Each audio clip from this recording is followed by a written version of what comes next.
sebenarnya bisa dibilang si COVID-19 ini adalah virus yang gampang menyebar, tapi dia tidak mematikan. Bukan tidak mematikan, tidak terlalu mematikan.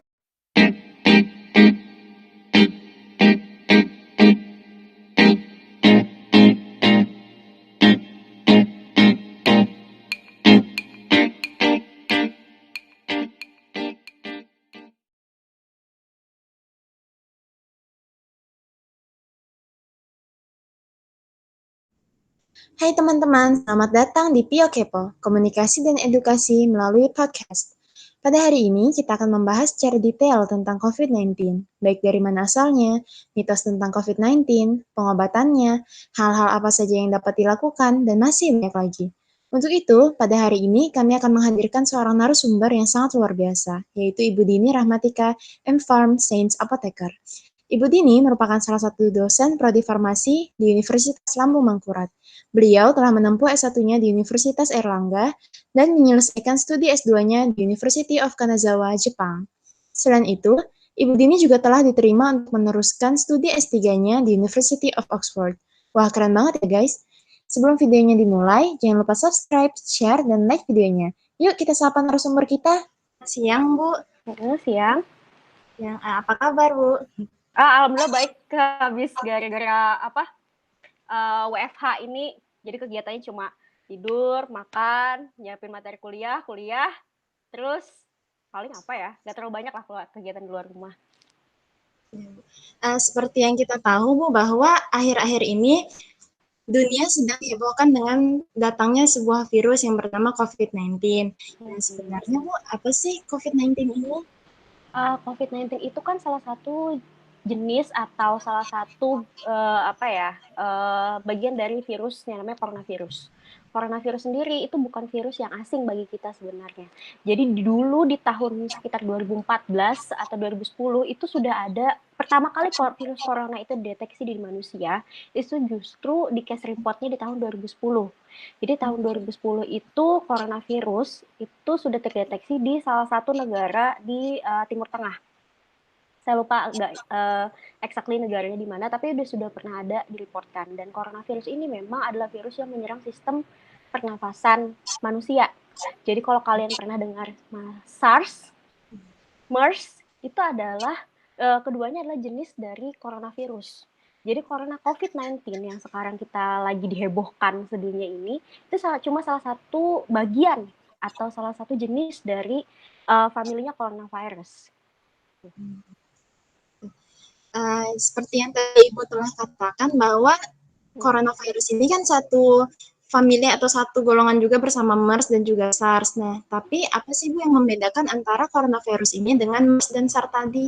Oke, nah untuk yang membedakannya itu, saya bisa kasih lihat di sini ada gambarnya. Oke, nah ini adalah salah satu gambaran dari penelitian Yale University di bulan Maret 2020.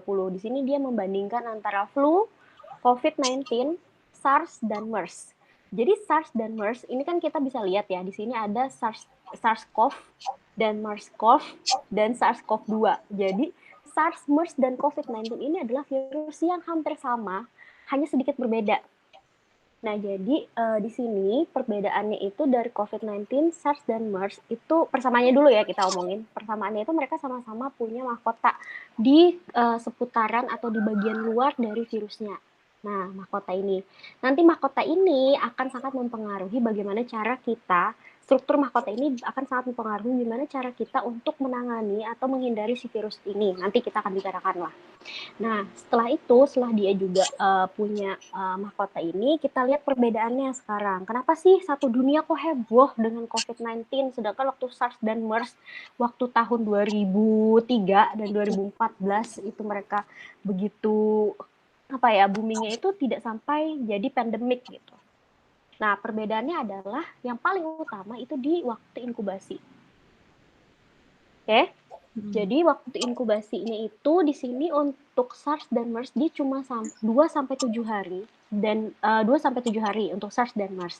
Nah, untuk COVID-19 sendiri dia punya waktu inkubasi itu 4-14 hari. Di mana waktu inkubasi ini adalah waktu yang dibutuhkan si virus ketika setelah dia menginfeksi tubuh kita untuk dia dapat menimbulkan simptom atau menimbulkan gejala infeksi.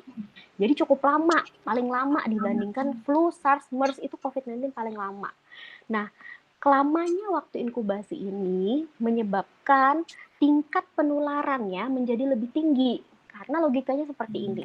Ketika si orang ini terinfeksi, dia tidak tahu dia terinfeksi. Tapi dalam waktu inkubasi itu kan dia bisa menularkan ke orang lain. Sangat mungkin untuk menularkan ke orang lain. Jadi selama dia tidak merasa sakit, dia akan terus nih berinteraksi sama orang lain. Beda sama misalnya seperti flu yang cuma 1 sampai 4 hari, 1 sampai 4 hari langsung timbul gejala, langsung merasa sakit, akhirnya dia self isolation. Sedangkan kalau COVID-19 kan tidak, dia sampai 4 sampai 14 hari baru timbul gejala. Dari waktu 4 sampai 14 hari ini, dia kemungkinan sudah menyebarkan ke orang lain. Sehingga untuk tingkat penyebarannya itu 30-40% atau community attack rate-nya 30-40%, paling tinggi di antara SARS dan MERS. Itu yang menyebabkan satu dunia heboh sampai satu dunia menjadi pandemik. Nah, sebenarnya kalau dia memang cepat menyebar, berapa berbahayanya kan? Itu kan pertanyaannya. Nah, kita lihat lagi dari case fatality rate atau tingkat kematian, kasus kematian, persentase kasus kematian yang disebabkan oleh COVID-19 ini. Nah, untuk persentase tingkat kematiannya dibandingkan dengan SARS dan MERS itu sangat rendah. Kalau MERS bisa sampai 30% ke atas, SARS bisa sampai lebih dari 10%, untuk COVID-19 sendiri itu cuma 3,4% atau sekitar bisa kita bilang 4% lah gitu tingkat kematiannya. Nah, di sini juga kalau kalian kalau kita bisa lihat gitu dari data-data yang sudah dipublikasikan oleh pemerintah di Indonesia sendiri sama seperti di dunia di negara-negara lain, untuk fatality rate atau kasus kematian itu selalu dikategorikan pada rentang usia yang di atas 50 sampai 60 tahun.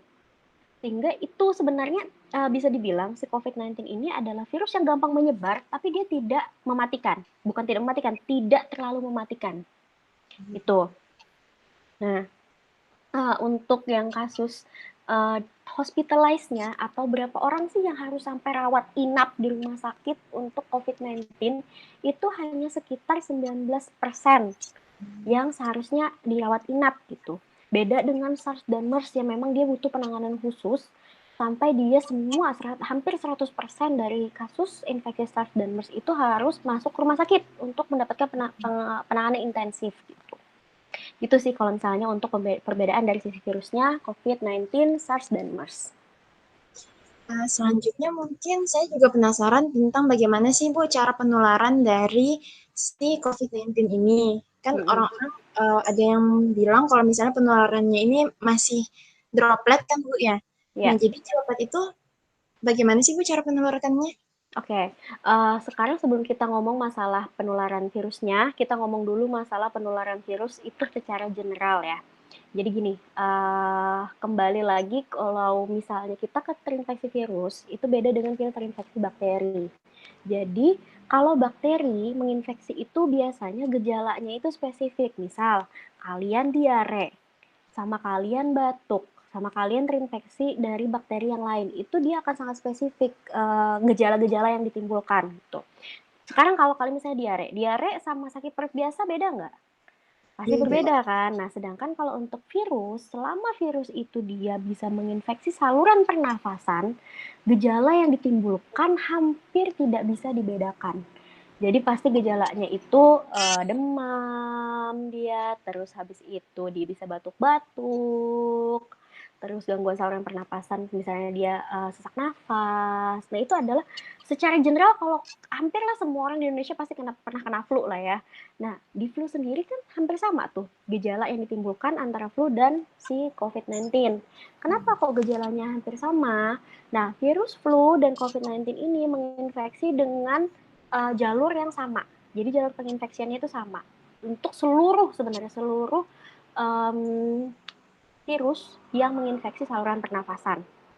Oke, untuk gambarannya seperti ini. Jadi seluruh virus itu pasti secara garis besar dia pertama dia menempel di tubuh kita. Menempel di tubuh itu dalam artian kalau infeksi saluran pernafasan, berarti dia menempel pada jalur pernafasan kita.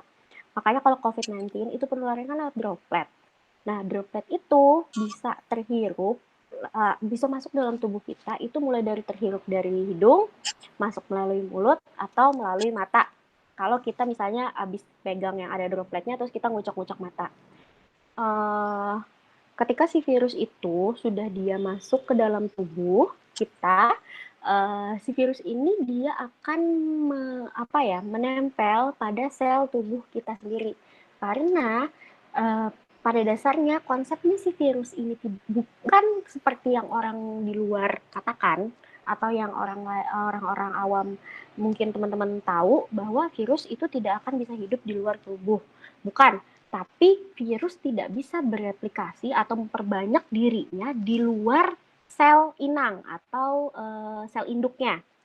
Nah, sehingga ketika virus menginfeksi tubuh kita, itu butuh waktu 4-14 hari untuk waktu inkubasi. Nah, di waktu inkubasi ini adalah waktu yang dibutuhkan virus untuk dia masuk ke dalam tubuh, terus dia memperbanyak jumlah dirinya, jumlah virusnya di dalam tubuh, sehingga dia bisa dikatakan memasuki fase infeksi.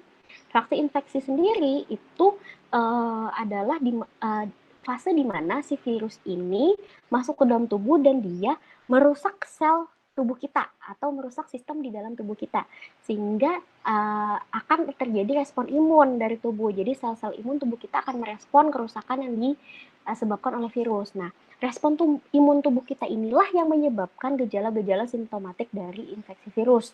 Misal seperti demam, terus batuk-batuk.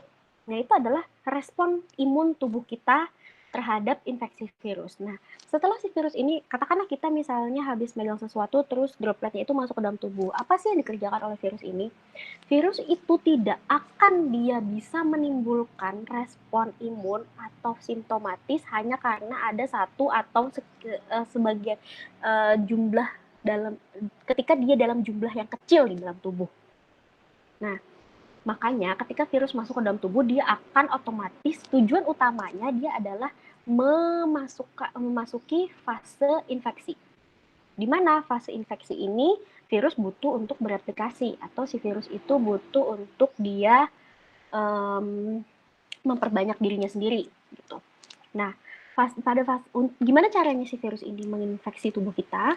Virus masuk, terus dia akan melepaskan materi genetik dari si virus ini. Kalau untuk COVID-19, dia atau SARS-CoV-2 itu dia punya materi genetik namanya RNA, dan si RNA itu akan masuk ke dalam tubuh kita, dalam sel tubuh kita. Jadi dia kayak menyuntikkan materi genetiknya ke dalam sel tubuh kita, dan dia kayak nebeng gitu, atau dia kayak ngikut sel tubuh untuk bisa bereplikasi. Jadi kayak dia minjem alat-alat untuk dari sel tubuh kita untuk dia bisa memperbanyak dirinya sendiri. Nah, ketika si virus ini di dalam satu sel itu dia sudah mulai bereplikasi atau dia sudah mulai memperbanyak diri, sel tubuh kita itu punya respon otomatis yang merasakan kayak, oh, aku terinfeksi. Berarti sebelum si virus ini keluar dari sel aku, maka aku akan memanggil sel imun untuk bisa memakan aku, sehingga virusnya itu tidak tersebar kemana-mana, gitu. Jadi, ketika si sel ini menyadari hal tersebut, sel tersebut akan mengeluarkan sinyal untuk kepada sel imun tubuh kita untuk bisa si sel imun mendekat dan memakan sel yang terinfeksi. Itu adalah mekanisme yang pertama. Mekanisme yang kedua itu adalah ketika sel tubuh itu tidak mendapatkan respon dari sel imun.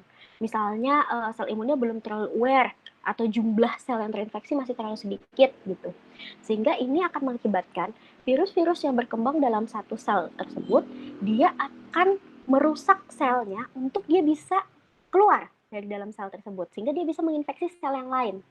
Nah, tingkah laku virus untuk merusak sel tersebut itu menyebabkan kerusakan dari sel inangnya. Jadi si virus itu membunuh inang ini, sel inang sel tubuh kita ini, untuk dia bisa keluar dari sel itu. merusak dari sel inang tersebut. Nah, makanya kalau teman-teman pernah dengar, mungkin ada beberapa berita yang bilang bahwa sel A akan rusak ketika dia terinfeksi COVID-19, sel B akan rusak kalau misalnya dia terinfeksi COVID-19. Nah, itu sebenarnya sebabnya.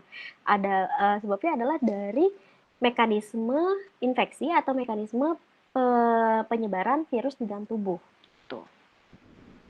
Jadi seperti yang telah Ibu jelaskan tadi bahwa si virus corona ini dia bakal menginfeksi salah satu sel di dalam tubuh kita ya Bu ya, terutama di sel paru-paru. Nah, ketika memang dia bukan sudah sel paru-paru, bukan sel paru-paru, tapi sel saluran pernafasan. Tidak semua COVID-19 itu dia akan menginfeksi sel paru-paru. Jadi misalnya nih, makanya salah satu ciri khas dari COVID-19 dia tidak bisa dibedakan dengan flu kan. Kebanyakan orang tidak sampai si corona ini sampai menginfeksi sel paru-paru sehingga dia tidak mengalami itu yang namanya sesak nafas, kesulitan dalam bernafas, itu tidak dialamin. Dia cuma batuk-batuk, pilek, demam, sama halnya seperti influenza. Oke Bu, tapi ketika memang si virus ini telah menginfeksi paru-parunya dan seperti yang Ibu bilang tadi, ketika dia memang sudah menginfeksi suatu sel dan dia mau keluar, berarti dia akan menghancurkan sel tersebut kan Bu ya? Betul. Nah, misalkan dia itu sudah menginfeksi banyak sel, otomatis berarti banyak juga sel-sel yang bisa dihancurkan sama virus ini kan Bu ya? Betul. Nah, kita tahu bahwa ada beberapa obat seperti obat yang memang imunostimulan, di mana imunostimulan ini bisa menambah sistem imun kita sehingga sistem imun kita makin banyak kan Bu ya. Nah, yang saya dengar itu Bu ada yang mengatakan bahwa ketika kita memakan terlalu banyak obat yang merupakan imunostimulan, obat-obat itu justru dapat menghancurkan sel kita karena si virusnya itu kan berada di dalam sel tadi atau menginfeksi sel. Jadi ketika obat itu bekerja, dia akan menghancurkan sel kita juga. Apakah itu benar, Bu? Ya. Pertama saya tadi mau melanjutkan dari yang si virus dia menginfeksi sel kita. Nah, ketika si sel ini terinfeksi kan tadi ada dua kemungkinan, bisa si sel imun merespon langsung dengan cara sehingga sel tubuh kita tidak rusak, atau bisa jadi si sel imun ini lambat meresponnya sehingga sel tubuh kita ini keburu dirusak oleh virus. Nah, ketika si sel tubuh kita ini dirusak oleh virus, itu tidak serta-merta rusak permanen.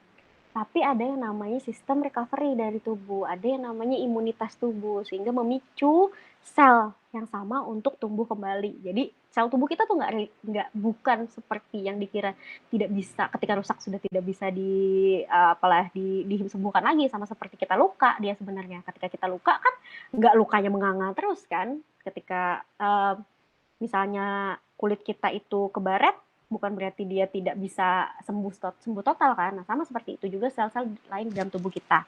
Terkait dengan penggunaan sistem imun atau penggunaan obat-obatan imunostimulan kalau kita bilang, atau obat-obatan untuk meningkatkan sistem imun. Nah, gini, sama halnya seperti kita menggunakan obat-obatan atau suplemen lain.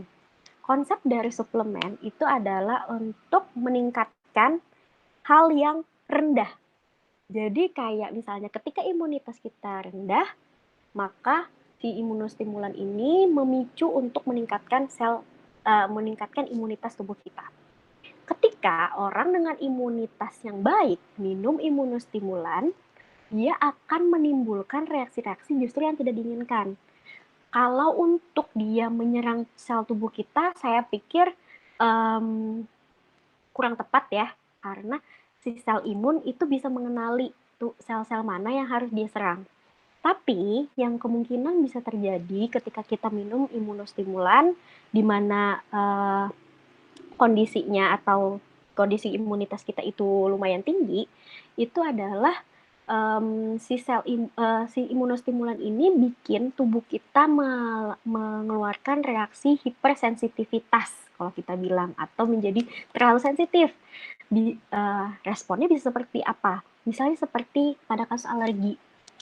Alergi pada orang satu dengan orang lain kan pasti berbeda. Orang yang satu menganggap misalnya debu itu bukan hal yang bisa menjadi alergen atau pemicu reaksi alergi. Tapi pada orang lain yang punya alergi pada debu, maka debu kecil aja dia bisa menimbulkan sistem imun.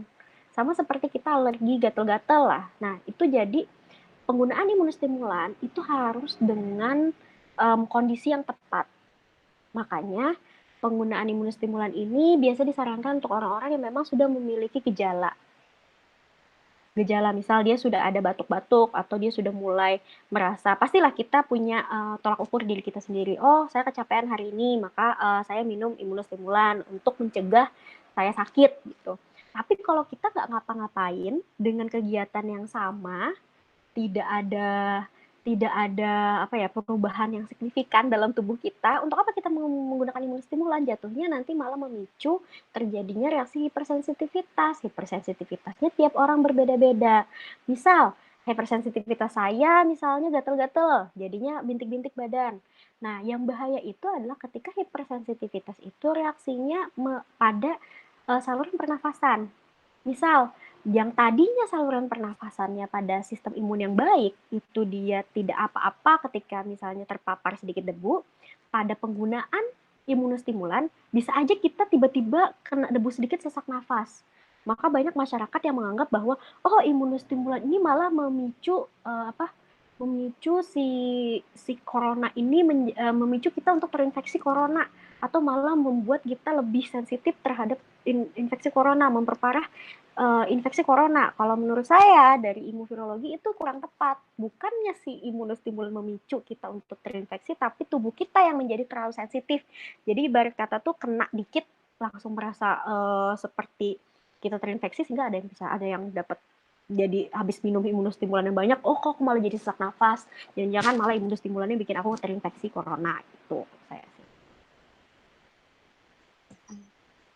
Selanjutnya Bu, saya sedikit penasaran juga, kan seperti yang kita tahu ketika tubuh kita terinfeksi sebuah virus misalnya, tubuh kita akan mengeluarkan antibodi dan tubuh kita juga akan mengingat virus tersebut kan Bu. Jadi ketika kita akan diinfeksi lagi oleh virus tersebut, tubuh kita sudah siap untuk menyerang virus tersebut dengan cara yang lebih baik gitu kan Bu ya. Betul.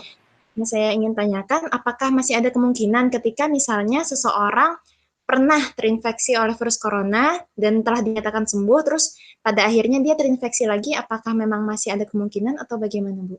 Oke, untuk kemungkinan rebound infection ya. Jadi sangat memungkinkan. Sama halnya seperti kita paling gampang deh cacar.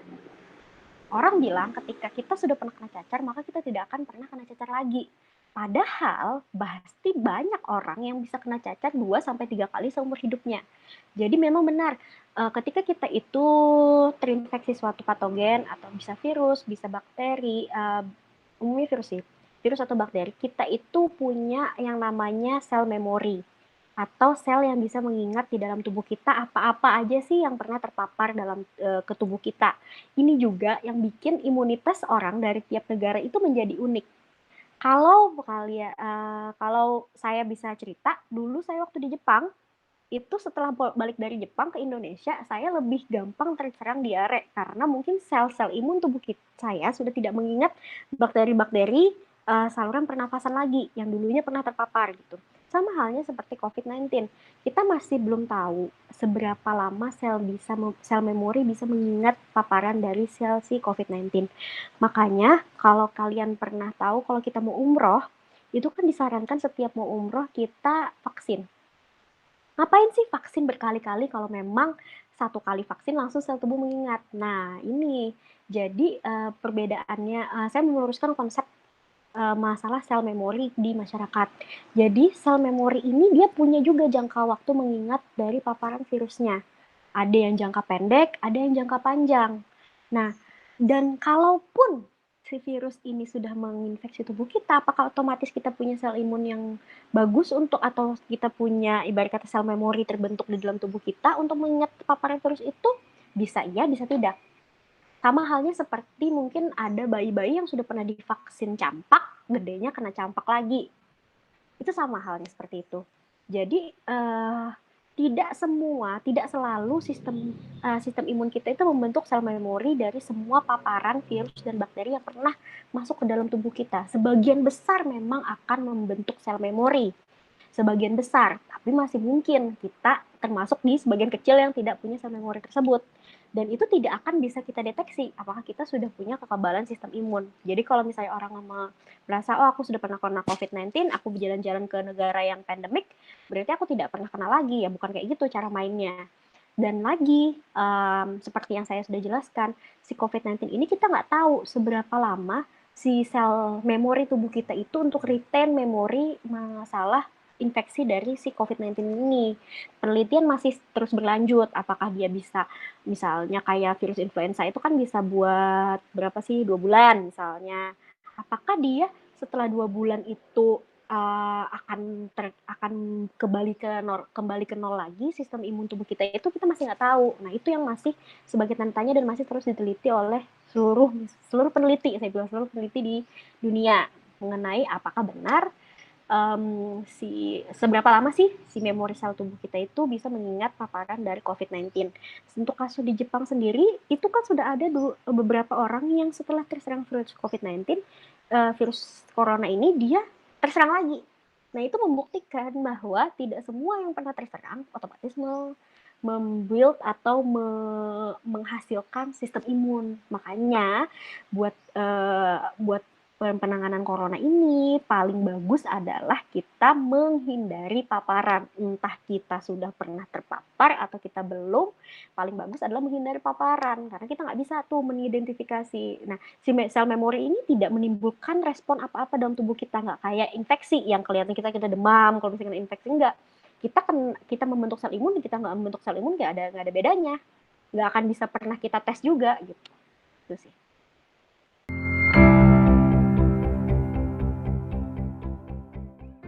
Sangat kecil presentasi virus yang mati menggunakan disinfektan.